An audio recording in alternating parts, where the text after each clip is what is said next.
My name is Jamie Schwanzer, JW Apothecary LLC, and first of all, because Jason has this on the wall, what does that say? The 5 medicinal preparations?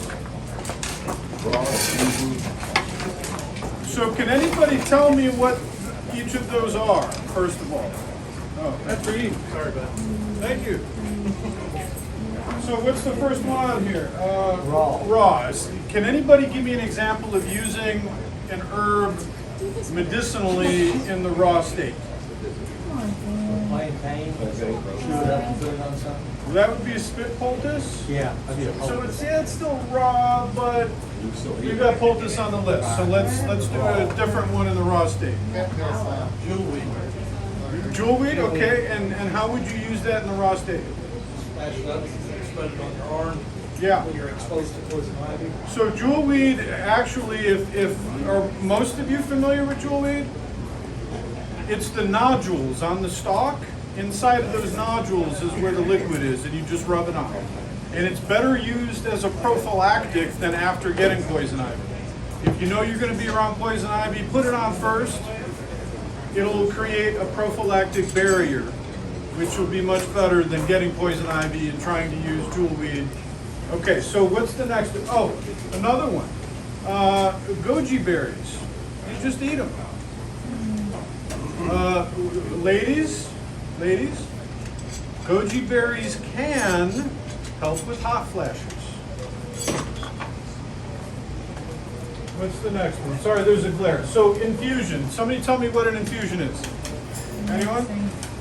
Tea, steep stuff, put it in hot water or hot liquid and it draws extracts. So technically, I'm kind of a stickler for this. If there's no tea in it, it's not a tea. So these herbal teas that don't have any tea in it, they're actually infusions, right? It's not a tea if there's no tea in it, right?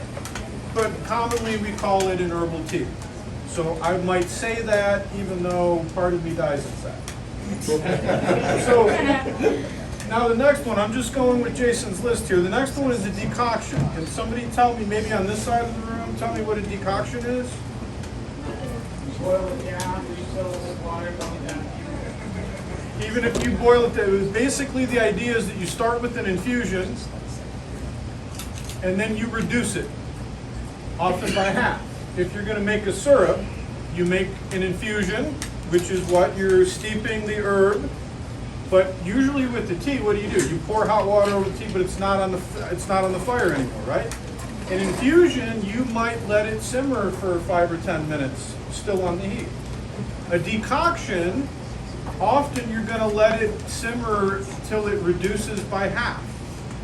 Now, if you reduce, let's say you've got dried elderberries, I would put them in a mason jar with water overnight so that they kind of rehydrate before you use them. But once you've decocted it, let's say by half, strain out the elderberries, add an equal amount of honey after it's cooled so you don't kill the goodness of the honey. You've got elderberry syrup. It's that simple. Basic syrup is you start with an infusion, which becomes a decoction, strain it, add an equal amount of honey, you've got a syrup. The next one, a fermentation. Who knows what a fermentation is, sir? Quiet to the skin. Yeah, so I kind of put, along with fermentation, I also think about a soak, because either way you're kind of doing that. If you take a wash rag, okay, let's start with an infusion, right? So you're making a tea, right, an infusion. You might let it go a little longer so it starts to reduce. When the water is steaming off, the preparation is becoming stronger. Now what if you put a wash rag in there and put it on your arm, right? Or if you got a nasty dog bite on your leg or your foot and you put your foot in a soak, that's kind of the category that we're looking at here, where you're applying that to your skin directly. You're not ingesting it, it's a topical application. A poultice. What's a poultice, right? You get stung by a bee, what do? You go find plantain, it is everywhere here. You chew it up, make sure it doesn't have dog stuff on it and all that. Preferably you rinse it off first. You're gonna chew it up, you're gonna mash it on the bee sting, and you're gonna hold it there. Put a Band-Aid over it. Because plantain it has drawing properties, but it also has a chemical called allantoin, which is a cell proliferant. It's more prolific in comfrey, the allantoin, but there's allantoin in plantain that is a cell proliferant, which aids in healing, right? So that's a poultice. Those are the 5 on the list. Now that we've got some sort of introduction to making medicinal preparations, what I'd like to talk about is something. Every one of these preparations so far have only been using what is water soluble. So we're going to have a conversation about solubility. Okay. So we're going to deal with a spectrum. Okay. When you make a tea, an herbal tea, an infusion, a decoction, you are drawing out of the plant. Water is being used as the solvent, right? What is being extracted from a water-based extraction are only the water-soluble constituents. Is everybody following me? Okay? The problem with that is, what if you're using pine sap or myrrh? Myrrh is a resin. Pine sap is a resin. It's not water soluble at all. So we need to start thinking about solubility. If you're trying to take a plant and extract from it the medicinal constituents, well, if it's not water soluble, water ain't going to do you any good. So what else can we use? It's not alcohol. Okay, so basically we're going to talk mostly about alcohol and oil. Now, there's all kinds of different types of alcohol, but at the end of the day, what's important to understand is that 100 proof vodka is what? Half water. 100 proof means it's 50% alcohol, which is implied that the other 50% is water. Which means that if you're dealing with a plant that has some alcohol soluble constituents and some alcohol soluble constituents, you got a 50-50 chance, according to my math logic, of extracting both. Right? Now, most plants aren't exactly 50-50. But if you start as a general rule thinking that if you're going to make a medicinal preparation not on that list called a tincture, you need to be thinking about the proof of, we'd say the alcohol, but actually it's not all alcohol, right? We need to figure out when you buy the vodka or rum or Everclear or whatever, moonshine, whatever you're using, rubbing alcohol. It's alcohol too, don't ingest it, topical use only. We don't call that a tincture, we call it a liniment. If you're using rubbing alcohol, it's a liniment, topical only, okay? But you still need to be thinking about, if you're doing an extraction, what is the plant that you're using, and how alcohol soluble and how water soluble is it? Now this is where I go to books. I call them my oracles. This one, if you're going to buy one book, in my opinion, buy this one. It's called Making Plant Medicine by Rico Chaga. The dude is awesome. If you're interested in growing an herb garden, he's got a company called Strictly Medicinal. He sells seeds, plants, roots, whatever, and they're not the pretty stuff that the landscapers buy. It's supposed to be medicinal. Right? So if you buy from this guy, it's going to be good stuff. But anyway, I don't like going to one source. Like when you go to the internet, you just go to one source and believe what they say. No, and God forbid you just take me as your only source. Okay? Here's another one. But then also we have the modern herbal Dispensatory, A Medicine Making Guide by Thomas Easley and Stephen Horn. These dudes are kooks, but it's good stuff. Okay? So between the two of these, you've got something to compare. Now both of these books, just to kind of sell the books, by the way, if you go through my Amazon link, I'll get like 10 cents, so I don't care if you do it or not. But both of these guys in these books are going to explain how to make all these different things, okay? They're also going to have a list of a whole bunch of different herbs. This book might have herbs that this one doesn't. Another reason why to buy both. They're going to talk about what ratios, we'll get to that in a minute. How much water, how much alcohol, how much plant, how much liquid. There's a little bit of math involved. My goal for the rest of this presentation is for you to be able to buy either one of these books and understand what the heck they're saying. Because they're going to be talking about ratios, they're going to be talking about some math. And I want you to feel comfortable getting one of these books and knowing how to read it. Okay, so I'm going to give you an example. We were dealing with solubility, right? So how the heck do you know any given herb, how much water soluble it is and how much alcohol soluble it is? I don't know. I don't have the scientific tools to figure that out. I go to herbalists much better than me and see what they say, and I compare, and if they're the same, that's what I'm going to do. If they're not, I'm going to ask why. Are they close? Are they in the same range? Right? They usually are. Okay. I'm going to open this book up. Somebody give me a name of a common herb. Anyone? Peppermint. Peppermint. Okay. I don't know if it's in here, but we're going to find out. Peppermint. Let's see. Nope, not in that one. Let's try this one.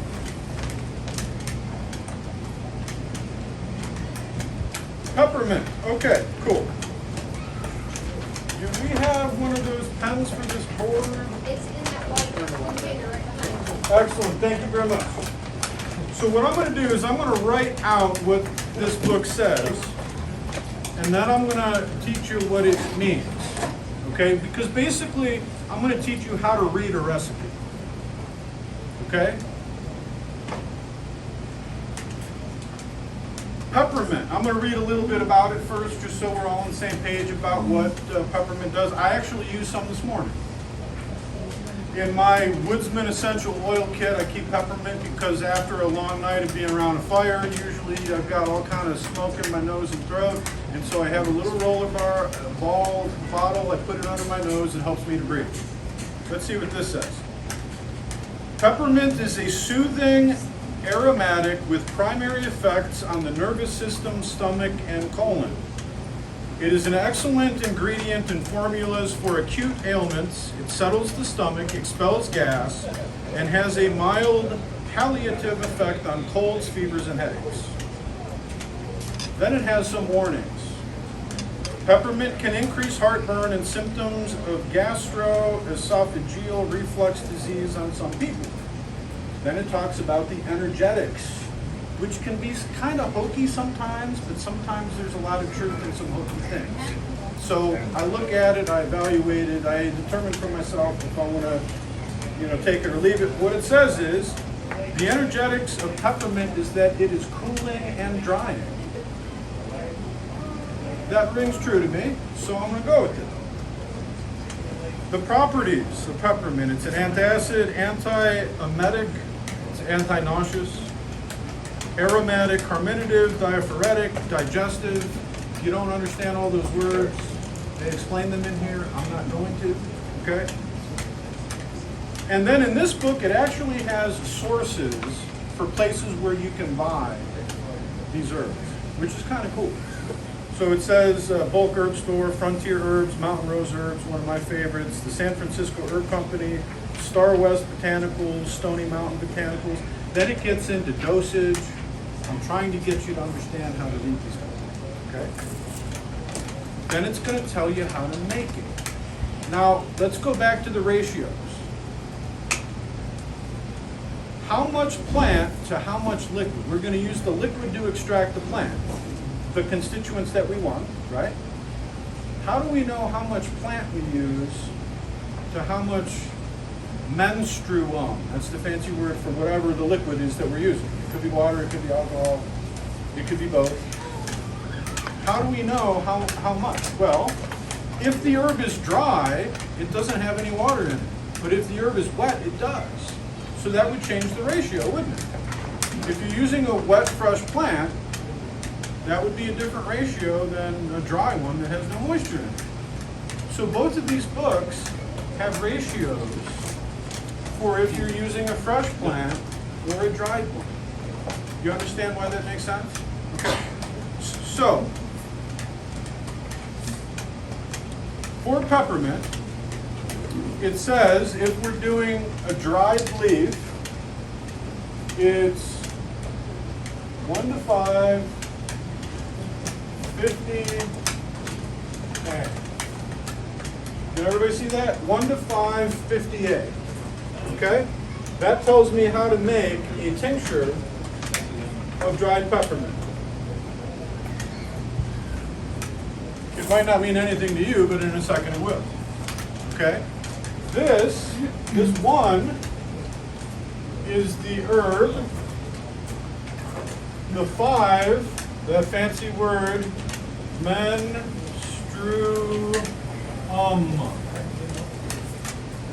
So there's 1 part herb to 5 parts menstruum. Everybody with me so far? Well, now here's the thing. 1 part of some dried plant to 5 parts of some liquid? How do you do that?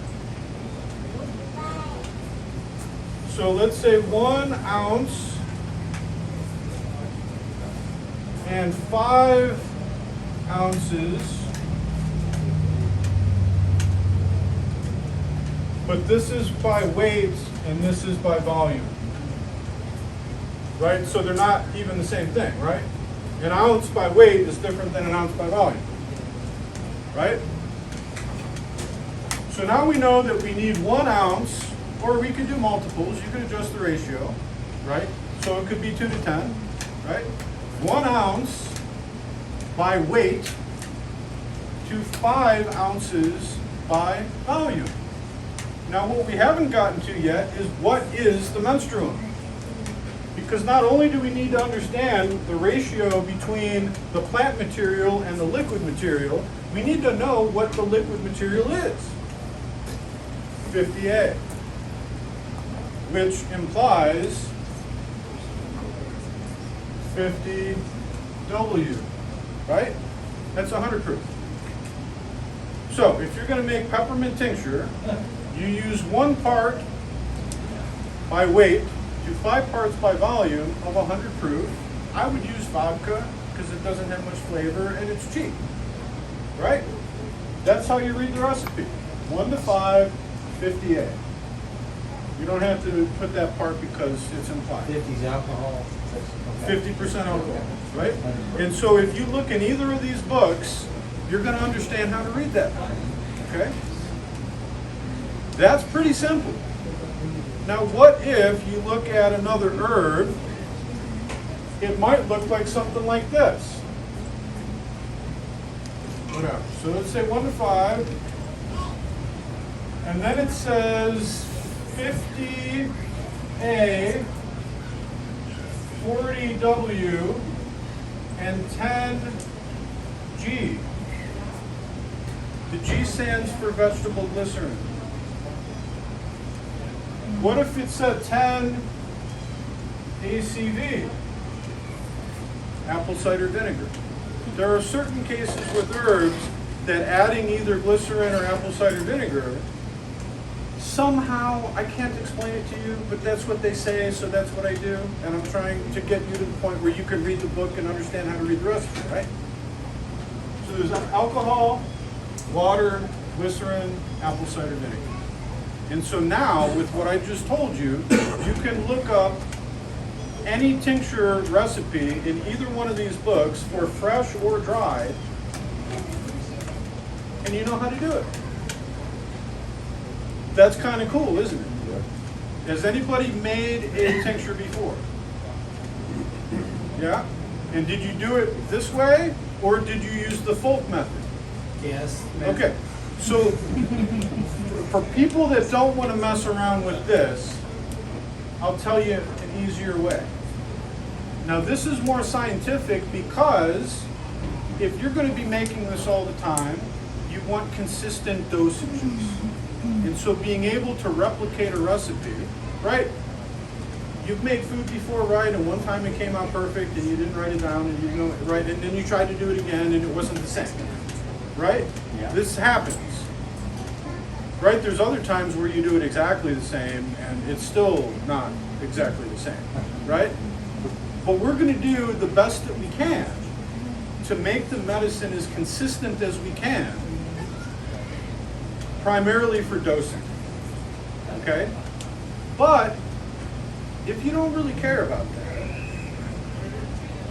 you take a mason jar and you fill it halfway with the dried herbs, and then you fill it the whole way with 100 proof vodka. Why 100 proof? Because it'll do the water soluble constituents and the alcohol, so it's 50-50. All right, let's go with that. Fill it halfway with the dried herb, the whole way with the 100 proof vodka. Let it sit for about 8 weeks. Try to shake it every day, cool, dry place. Afterwards, strain it out. You're good. But if you want a more scientific approach, that approach won't work very well with myrrh, because there's too much water in it. For myrrh, I want 190 proof Everclear, because there's nothing water soluble in it. I want the alcohol that's going to dissolve and extract. So let's see what it says for myrrh. I'm curious. Myrrh, yeah, okay, it's not in that. That's why we buy 2 books. Watch it not be in this one either. Okay, myrrh. It says 1 to 5, 95A. 95A is 190 proof. That's what I said. Why? Because there's nothing water soluble in it. So of course that's what they're going to use. Why can't you buy 200 proof alcohol? Anybody tell me why? That wax water. What's that? After a few minutes, that wax water and like lowers itself back to 190, 192. If there's no water, it's just going to evaporate. It's just going to evaporate. So adding water makes it more stable. So when you buy rubbing alcohol, what's the highest you can normally buy? 70? No. Well, during COVID you might be, but 92. Sometimes you can get 96. You can even get 99 if you're lucky. But if you keep the cap off, it's going to evaporate. So the reason why there's water in Everclear is so that it doesn't just evaporate. Okay? It makes it more stable. So when we're looking at the myrrh, it says resin, 1 to 5, 95A. That's going to do the trick. So you understand, I hope you can see that still. 1 part by weight to 5 parts by volume. This tells you what the menstruum is. Menstruum. Right? Okay. We've done tinctures, the folk method, fill it halfway with the dried herb, 100 proof, unless you know. But if it 8 weeks, shake, you're good to go. That's how you make tincture. If you make it with rubbing alcohol, as I said before, it's a liniment. There are certain things. Why would I want to use rubbing alcohol instead of Everclear for something? I should do it. So you can Right, but why would I choose rubbing alcohol instead of Everclear? Cost. Rubbing alcohol is cheap. Everclear in Ohio, you can't. It's not even at the well. Actually, technically, I'm on file as an herbalist in Ohio, and the liquor stores that have it in the back, it's never on the shelf. I can buy it. But I had to sign a statement, give them my driver's license, you know, I'd handwrite a statement, I'm making medicinal preparations, whatever. They'd photocopy my driver's license to it, put it in a file, and then they'll sell it to me. But you can buy rubbing alcohol all day long. So it's also easier to get. Any questions at this point before I move on? Anything at all? Okay. So those of you who have made tinctures before, how did you make it? I guess, I can't remember the name of the herb, it's the one that stops bleeding, I think. Yarrow? Yeah, yarrow, Okay. and then use vodka, and I just put a bunch in there and just filled it to the top, there was no measurement. Do you remember what proof the vodka was? No, it was cheap vodka, I don't remember. Okay, so probably 80. Probably, yeah. Sure. And 80 is really common. It's close enough to 100. A lot of people do it. I like 100 because it's half and half. 80 is close enough. It'll be effective. It may not be as effective, but it's not a bad choice.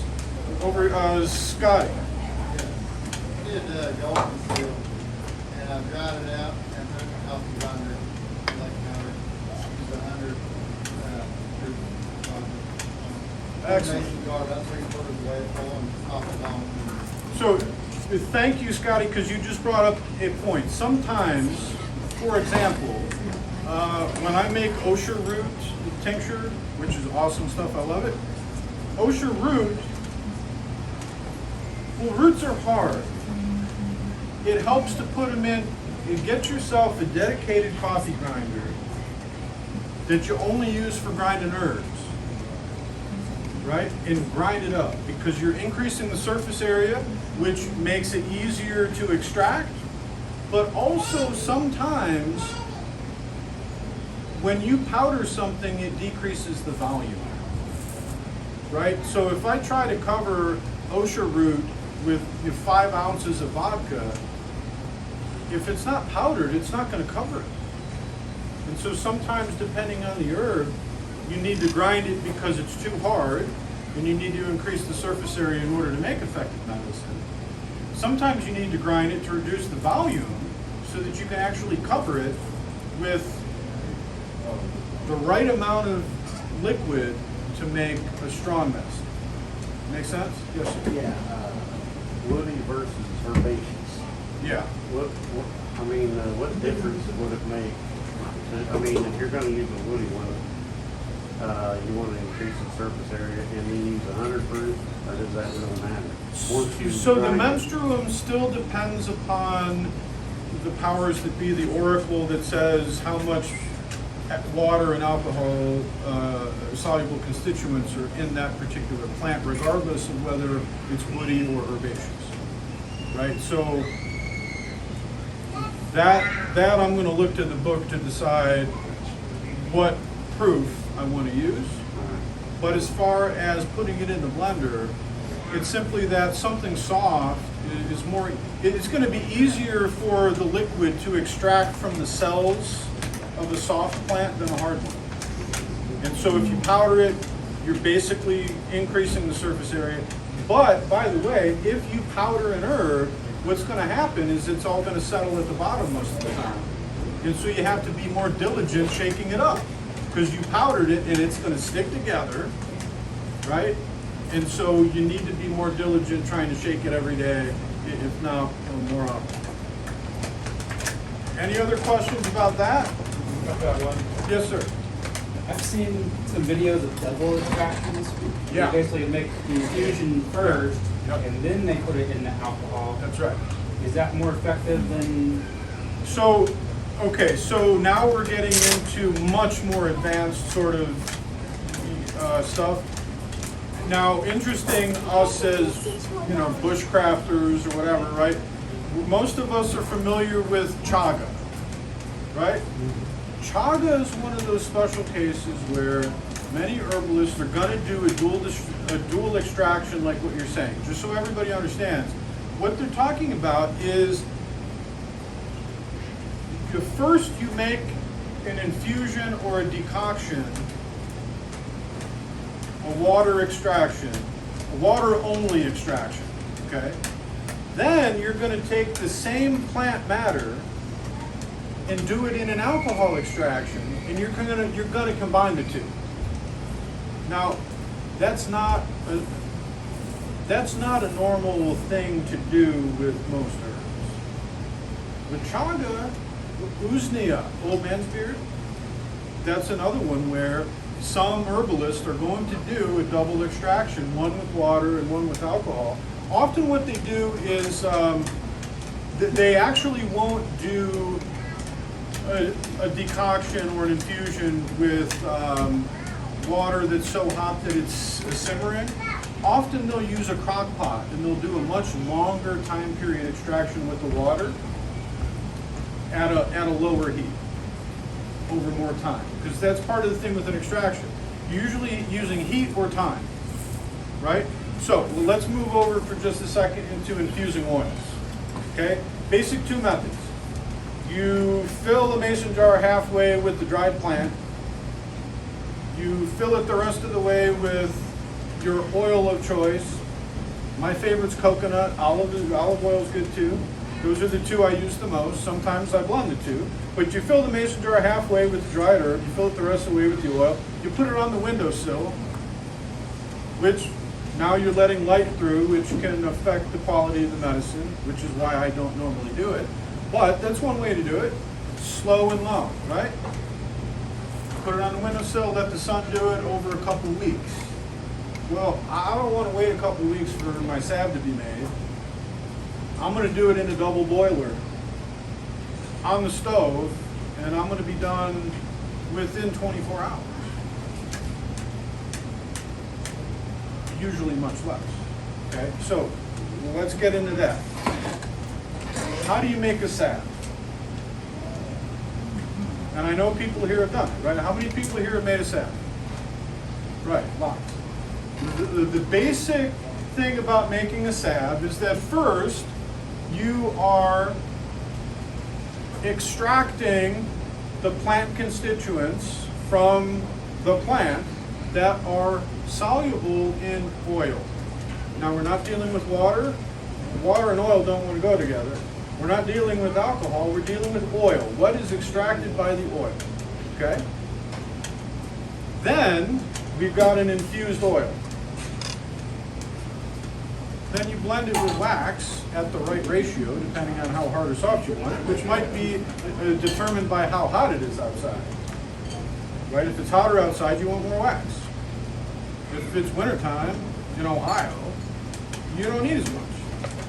But you're basically blending that infused oil, which either takes a long time by doing it on a windowsill or whatever, or you can do it in a crock pot. You don't want the oil to get too hot, or you use a double boiler. Does everybody know what a double boiler is? What is double boiler? Okay, double boil, I'm just gonna go with what I got. Let's say you've got, a lot of people will do this when they are melting chocolate, okay? You'll have a big Pyrex bowl. Well, first of all, here I've got my water pot, right? This is full of water. Then above it, I'm gonna put a Pyrex bowl. And because it's in there like that, it's never gonna get hotter than the boil of the water, right? The water is at a simmer.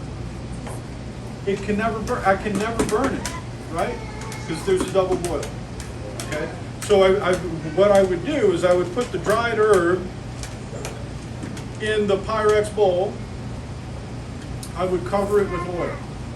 And I don't have an exact ratio. I just know kind of by experience what it looks like. You don't want it to be so much oil that it's just swimming in oil, but you don't want such little that you can't stir it well either. So you I just eyeball it. Sorry, I'm not being so scientific about that, but you just kind of know, right? So you've got that on a double boiler. I will let that go for 8 to 12 hours. But it's on low.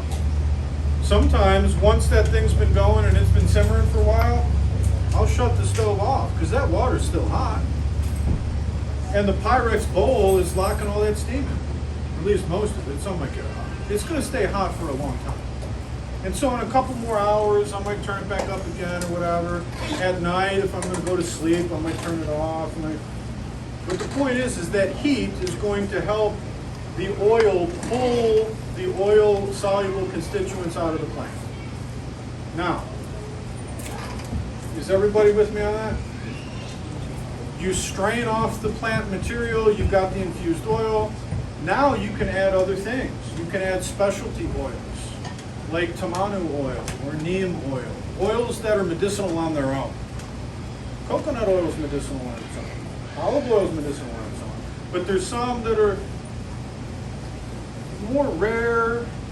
Yeah, maybe you've heard of neem oil or coconut oil or tamanu oil or rosehip oil, sweet almond oil. These are some more common or more familiar oils, right?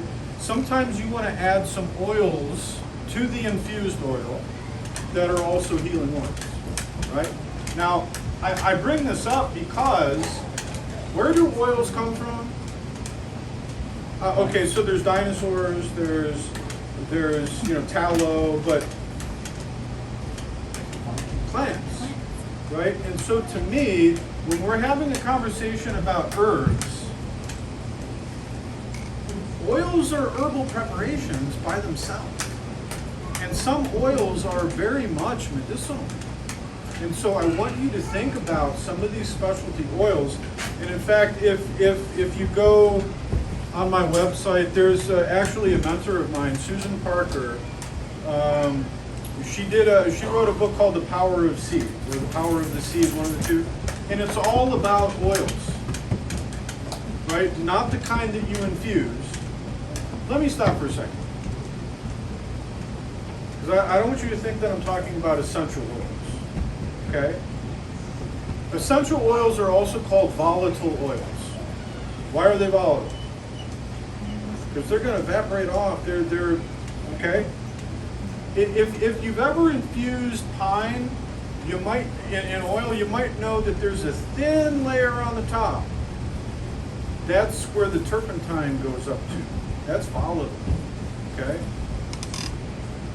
Fixed oils are not volatile. Fixed oils, olive oil, coconut oil, avocado oil, those are called fixed oils. Then there's essential oils. Is everybody with me so far? Okay, I'm not talking about essential oils at this point. I may not talk about them at all. Although you might want to add some of your salves, but that's a different story. When I'm talking about the oils here, I'm talking about fixed oils. Tamanu seed oil, neem seed, oils come from seeds, right?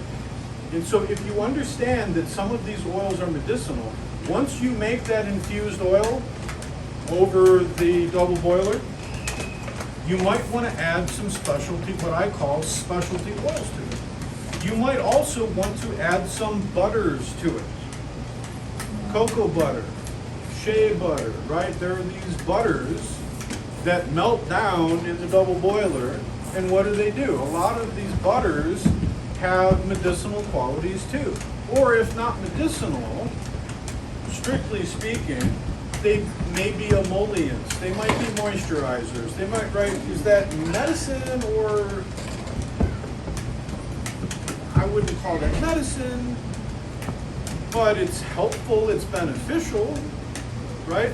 So there are butters that you may also want to add in here. And then you want to harden it. Or maybe you don't. Maybe you just want an oil. Because once you add wax, you've actually diluted the oil, haven't you? It's not as medicinally strong anymore. So in some cases, what I do at home is I will have those amber, like medicine bottles, the Boston Rounds, that are full of the infused oils. I haven't put any wax in. I might just want to, you see my arms kind of messed up? I might just want to put oil on it. Right? But if I wanted something that I can take with me, you see the heat's making it glisten a little bit, right? You're going to need to put some wax in there, right? But realize that the more wax you put in here, you're basically, this is not an appropriate discussion, you're basically watering it down with wax, right? It's not as medicinal. Now, does wax have its own beneficial properties? Yes. right? So when you're trying to formulate something like a salve, you have to think, well, what is it being used for? How much oil do I need? Do I want to put in specialty oils? What herbs am I going to use? How much wax am I going to use? There's all sort of different things in that, right? These books are going to talk about that too, but if you want to get into the specialty oils, Susan Parker, The Power of the Seed, it's a great book. It's got all kind of information. Also, I don't make soap, but if any of you do, that's a great book for people that make soap, because now you can think about the saponification and the saponins that are, I don't understand that, I'm just using words that I've heard of before, right? But you know what I mean? If you know what I mean, you know what I mean, right? So that would be another book that you might want to consider because of that. Does everybody have an idea now of how to make a salve, at least conceptually? We're going to infuse the oil, right? I use a double boil. Sometimes I've used a crock pot. If I'm making a whole bunch, sometimes it's easier to do it then. If I'm trying to infuse a whole bunch of oil, my crock pot is bigger than my biggest Pyrex bowl, right? Now, I want to shift gears here for a minute and talk about formulation.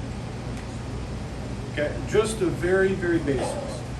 Understand my philosophy is that the basics are the most important in almost anything, right? If you get really good at the basics of anything, that will take you a far, far way, right? Mastery is something entirely different. But what does it say over here? Is that the one? The 80-20 to learn the 20% of the survival. What I'd like is for you to know the 20% of the herbal knowledge that'll do the 80%, right? That's what you really want to know, okay? So, focusing on the 20% part here for a moment, which makes more sense? And there's no right answer here. For me to put in my Pyrex or in my tincture 3 or 4 different herbs at the same time?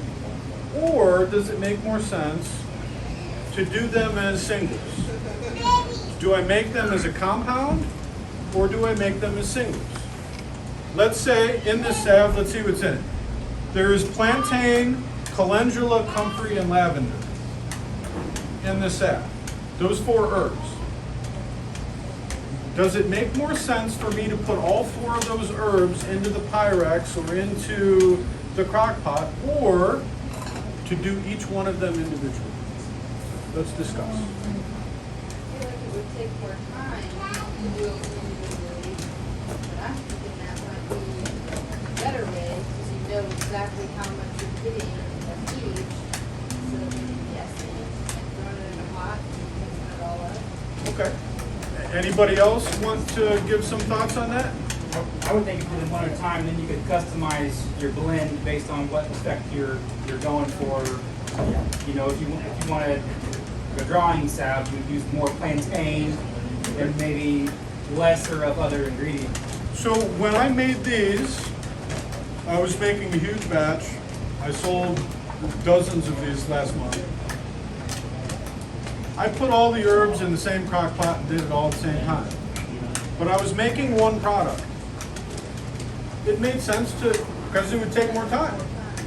I knew exactly what I was doing. I put the 4 herbs that I wanted in there in the ratio that I wanted. I wanted a little more of this and a little less of that, right? But I make stuff all the time. So I actually have a bottle of lavender infused oil that's ready to go whenever I need to use it. And sometimes I just use it straight as lavender oil. It's great for burns. Okay? Now, if I also have, calendula infused oil, I've got that, and I've got but here's part of the problem. The shelf life of oils.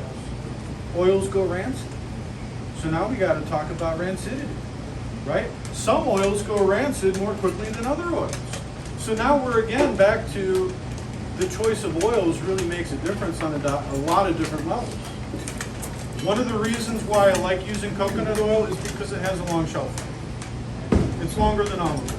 It's longer than a lot of oils. So I use coconut, primarily for that reason, okay? But you can see how even thinking about, do I do them all at once or do I do them singles? There's a logic to both ways, right? So I also made lip balms here, okay? Now, these lip balms do not have the same stuff in them as this, but they might have one ingredient that's the same. Well, wouldn't it make sense to infuse that one ingredient separately so that I can use it in both? It kind of depends on what you're doing. But most people aren't making 200 lip balms at a time, right? So what is your motivation? This is how I kind of want to end, is what is your motivation for doing this? What is it that draws you to even be sitting here and wanting to learn something about something? What's your motivation? Is it because there's some ailment that you're trying to, correct or fix or whatever? Because I want to talk about that for a second. Yes? Our family is just trying to get away from as many chemicals as possible. Yeah. And so it's a family thing, and you're not planning on selling lip balms, or you just want, right. So you're making a small quantity, but you also want to be able, I would think that you would want to be able to have ingredients, this is one of the things that I'm more passionate about. Having people establish a little home apothecary. That's why the name of my business is JW Apothecary, because I want people to be able to understand this stuff so that you can start making stuff at home or having things at home so that when something happens, you can deal with it. But there's a philosophical matter that I want to address as well, which is this. Why do most people take cough syrup? Anyone? You want to stop the cough? Here's the problem. What is the cough? The cough is a symptom of an underlying issue. The cough is telling you something. When you take cough syrup, you're telling the cough to shut up. You don't want to hear what the body has to say about what's going on, right? You are dealing with a symptom and trying to get rid of a symptom where often the symptoms are your body's natural way of dealing with the underlying issue. And here's the problem. You're pointing in your direction, and you're going to appreciate what I'm saying. When people talk about modern medicine and so-called modern medicine, it's like 100 years old. Is that really modern medicine? I mean, modern medicine is in its infancy. Herbs have been being used since the dawn of time. Which one is... Anyway, when we talk about pharmaceuticals, for example, what do most pharmaceuticals do? They treat the symptoms and not the... And in the process, what do? They create side effects. Most of the time, you look in these books and see what these herbs do. There's side benefits. The herb will help with this, but it'll also help with this and also help. It doesn't say if you eat the fat-free Doritos, you're going to have anal leakage. Sorry, but you understand what I'm saying, right? I'm starting to get heated up here, right? But there's a reason for that, right? With herbs, it's usually, it'll also help with these other things. Not there's going to be problems and side effects that you then need more pharmaceuticals to deal with. That's not usually how herbs work. Okay? Sometimes an herb like arnica helps to move blood. So if you have a bruise, you might want to move the blood away because it's stagnant. But arnica's kind of smart, and by that I don't mean that it has a brain, but it kind of knows. Do I need to pull blood away from an area, or do I need to bring blood to it? How does it know? I don't know. But pharmaceuticals, this is how they work. You take the salicylic acid in willow, which is where aspirin comes from, and you isolate it, and you concentrate it, and you make it into a sledgehammer. A lot of herbs are very, very gentle. A lot of herbs help to tone or to heal or to make or help organs work at the best that they can. They don't normally punch you in the face. Now some do. Some do. Okay, I can think of one plant in particular that for most people, when they take it, they're going to know pretty quick. It contains THC in it. Okay? So we know, those of us who know that plants can have that kind of power. But some of them are so gentle that you question if it's doing anything. And you just have to kind of trust that maybe it is or maybe it isn't. The allopathic method is you take this for that. Usually treating the symptoms. That's what the pharmaceuticals, that's what a lot of modern medicine does, is you take this to get rid of that symptom. That's not about healing, right? So when we think about, and I'm not talking about babies or infants, when we talk about having a fever, what is the fever telling you? Yeah, I'm thinking. Why is the fever there? So then why do we try to reduce a fever? I'm not talking about babies or infants. I'm talking about the adults here. Why would you try to reduce a fever if the fever, and by the way, I was never here, I'm not a medical doctor, I do not operate. Right? Why would you try to reduce a fever if that is the body's natural response and way to overcome that?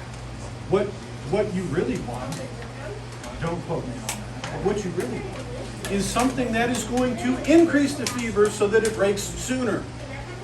You want to work with what the body is doing by increasing the fever, and I can tell you 2 herbs that'll do that. One of them, we already mentioned, yarrow. A yarrow tea can increase a fever. Not elderberries, but elderflower can increase a fever. Now you're working with the body. Rather than trying to suppress symptoms, you're working with the symptoms because your body's, I don't want to get into a Cartesian mind-body dualism here, if that makes sense to any of you. As if your body's telling you as if you and your body are not, you understand what I'm saying? Okay? So without getting into a Cartesian dualism between the mind and the body, your body's trying to tell you something. And I think what you're trying to tell us without saying it is this is why we should use herbs to heal our body, because they work with our body's natural function rather than treat the symptoms like the pharmaceutical companies want to do. And the reason they do that is because of this. Yes, but I also want to issue the caveat that poison ivy's an herb too. Right? And so you can make poison, or you can make medicine, right? Okay? And so I'm not trying to say, oh, just use herbs, right? There's also a point, let's look at your diet, let's look at how much water you're drinking, how much sleep are you getting, how much stress is in your life, yes. Because they're plants, like I would assume there could be like allergies involved too. Like Absolutely. You might be allergic to something that. Absolutely. And when I mentioned Goji Berries for hot flashes earlier, I know 2 women that it's been incredibly effective for, but a bunch it hasn't done anything for. People are different. Now, when the book, to get back to the book, when I mentioned energetics earlier, okay, peppermint was cooling. I usually run hot. My ex-wife always run cold. Our energetics are different, right? All of us have unique bodies. We are not all created the same, right? And so it is not, I want to stress this point. Again, it is not simply, the allopathic method is this for that. Wait a minute. It is not simply a matter of this condition can be treated by that herb, removing the body of the person taking it and experiencing the symptom. And so understanding, are you someone that if I give you an herb that energetically is warming and you have a hot disposition, that could be a problem. Do you understand what I mean? Right? Because we know some people run hot, some people run cold, some people are okay out in the, some people, right? We have to consider the bodies of the people that are taking the herbs. because it makes a big difference. We can't simply say, well, this is the condition and this is how you treat it without thinking of, because you could have allergies, severe allergies. This is why I was never here, right? Right? And this is part of the reason why, it's very rare for there to be a situation where medical doctors and herbalists are working together. This is also part of the problem with regulation of herbs. I mean, it's important to be safe, and we live in a country where, you know, we try to do that sort of thing. But Doctor could give you a pill that you're highly allergic to, or totally screw you up in another way. that's absolutely true as well. There's the issues of liability, right? And so a lot of herbal preparations, right? If I try to make a claim, right, a medicinal claim, the FDA comes after me and says, dude, you can't do that, right? You're not a doctor. Well, that's true, I'm not, right? But for thousands and thousands and thousands of years, these herbs have worked. So do you need to have a medical degree to accept the medicine of the ages? I don't think so. Do we need to be careful, cautious, wise? Yes. And that's part of the problem. Science, let me check the time here for a second. Sorry, I've gone over. Science is largely about knowledge, right? What can we know by science? Okay? But where is the wisdom that is lost in knowledge? There's a huge difference between knowledge and wisdom, right? When I was a philosophy major, hence the earlier reference to the Cartesian dualism behind the body. When I was a philosophy major, we learned about philosophy. But the word philosophy means the love of wisdom. Being a philosophy major did not teach me to love wisdom, nor did it necessarily make me wiser. It taught me stuff about philosophy. It taught me knowledge, not wisdom, right? And so what I'm trying to end with is there's knowledge to be learned. You can talk to me. I know a thing or two, not that much really. Here's some books. Please buy them if you're interested. I know that these are good ones. Okay? There's a lot of other good ones too. I'm not saying don't buy those. I just know these have helped me. This is in my journey, in my story. But for God's sake, be wise about what you're doing. You know? Don't approach this without a sense of respect for the plants. Right? Because plants can be poisoned too. Right? So, are there any questions? Please. Yeah, go ahead. So I have been switching to like the essential oils. Yes. For you probably heard it break down the many essential oils. Sure. You know, it's kind of like there's a lot of different companies out there. They say they're the best. They say they're the best. So I picked one that I felt comfortable with. Sure. But you were talking about like the essential oils, like evaporating. Is that kind of like the young living essential oils, like they're Yeah, evaporate? So you can do a test, and please do, okay? One of the reasons, I don't want to get into specific multi-level marketing essential oil companies, Right. so I'm not going to talk about Young Living. Although a lot of Young Living this is what I'm talking about. A lot of Young Living distributors, I think, do things that are absolutely insane, okay?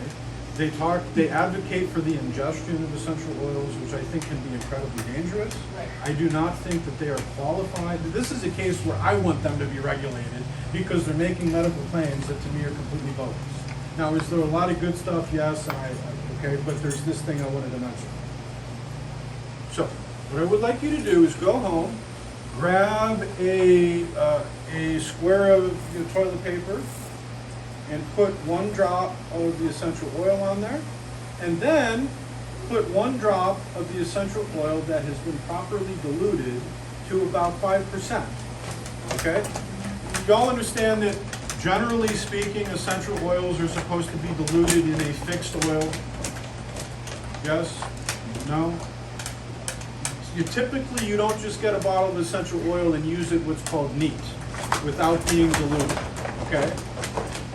It's strong stuff. I mean, in like a bottle of like oil of oregano, there's like 1 billion tons of oregano distilled down into this thing this big. It's strong stuff. Now, are there some that I personally use neat? Yeah, there are. You know, tea tree oil, I don't have any problem with. Lavender, I don't have any problem with. There's a couple that I will do undiluted. I would not do that with children. I would not do that with people that have never done it before. They could have allergic reaction. Okay? But here's the point that I'm trying to make, is that if you put that essential oil neat on a drop on toilet paper, and I use toilet paper because it's so thin, okay? And then you use essential oil that has been diluted to 5% in, let's say, olive oil, set a timer and see which one evaporates first, okay? And the reason why I bring that up is because in many cases, you're actually wasting the essential oil by not using it diluted. And that was kind of leading to another question. So we had talked about, instead of buying the essential oils, like trying to figure out how to make my own. So there are companies that sell home essential oil distiller things. They're usually pretty expensive. It's not easy to do. So just because I'm riffing with what you're saying, there's basically two kinds of essential oils, okay? There are the citrus ones where the essential oils are coming from the peel, and then there's the ones that need to be like distilled down and all kind of science stuff, and right, but they're both called essential oils because they're both volatile oils, but they're processed differently. So clean too, I don't, like, it's not just for the body, it's clean. Absolutely, and if you go to my website, jw.com, there actually is a recipe for the cleaning solution that I make, to make an infused. But as far as the essential oil goes, you dilute it for safety, but also because it doesn't evaporate as quickly and it therefore lasts longer. I don't know if that actually answered your question. Yeah. Any more questions? Anyone else have any questions?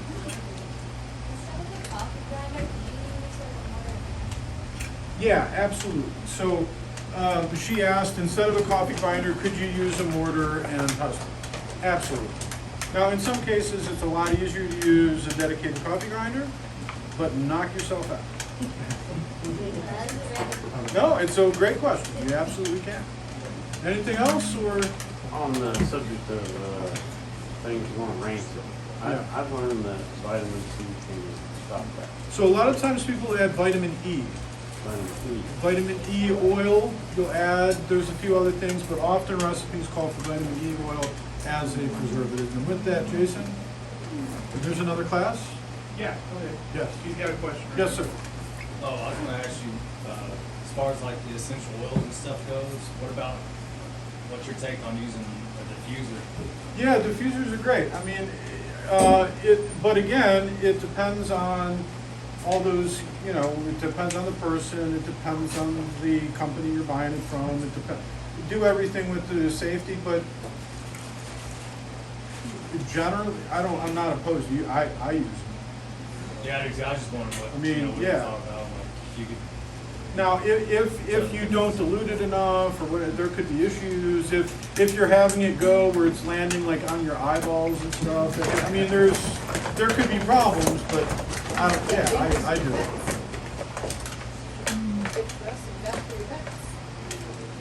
And there's another class, Jason? Yes. Okay, so I need to be done. And that's it. So I've got some lip balms and salves if anybody wants to buy them. If you don't, that's perfectly fine. They'll be over there. Just leave money in the box.